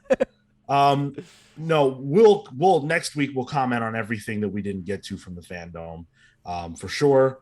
We'll definitely be talking about all that stuff. I do want to really push our interviews. If you guys have not checked out any of the interviews we did from Comic-Con, it'd mean a lot if you go check them out. youtube.com/thecomicspals. Scott Snyder and Greg Capullo, Philip Kennedy Johnson, Kyle Higgins, Twisted, Tony Schiavone, Dirk Manning, Bob Sadley, you know, so many interviews that we did. We really would appreciate it if you give those a view, a like, subscribe to our channel, all that stuff. It just really helps us out a lot. We put a lot of work into Comic-Con, and it's for you guys. So hopefully you enjoy all that. If you enjoyed what we did today, write in and let us know. comicspals@gmail.com. Write in on social media at the Comics Pals, wherever you want to comment, follow, rating, review, all that stuff helps us out so much. Listen to our reviews Wednesday, Image Comics, Thursday, everything else. What If is done, but we watched What If. You can go check that out. All 9 episodes that we did of that show. You can listen to that. And yeah, thank you so much for joining us today. Pete, plugs.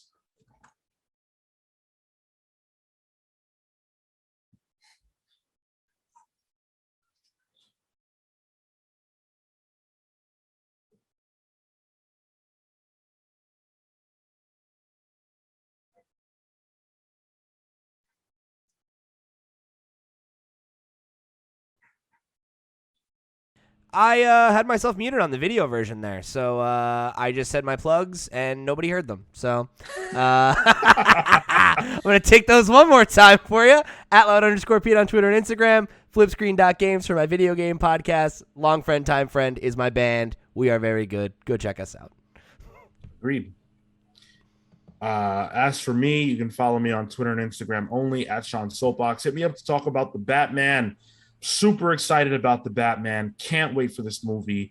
Also, if you're excited about any of the movies that are coming out this year, including The Matrix, Dune, Spider-Man No Way Home, hit me up to talk about that. I'm all about movies right now. So excited for everything that's coming out. With that, we're the Comic Spouse signing off. Take care, guys. See you next week. Oh, we didn't plug any other guys. Well, oh well. Fuck them. Fuck them.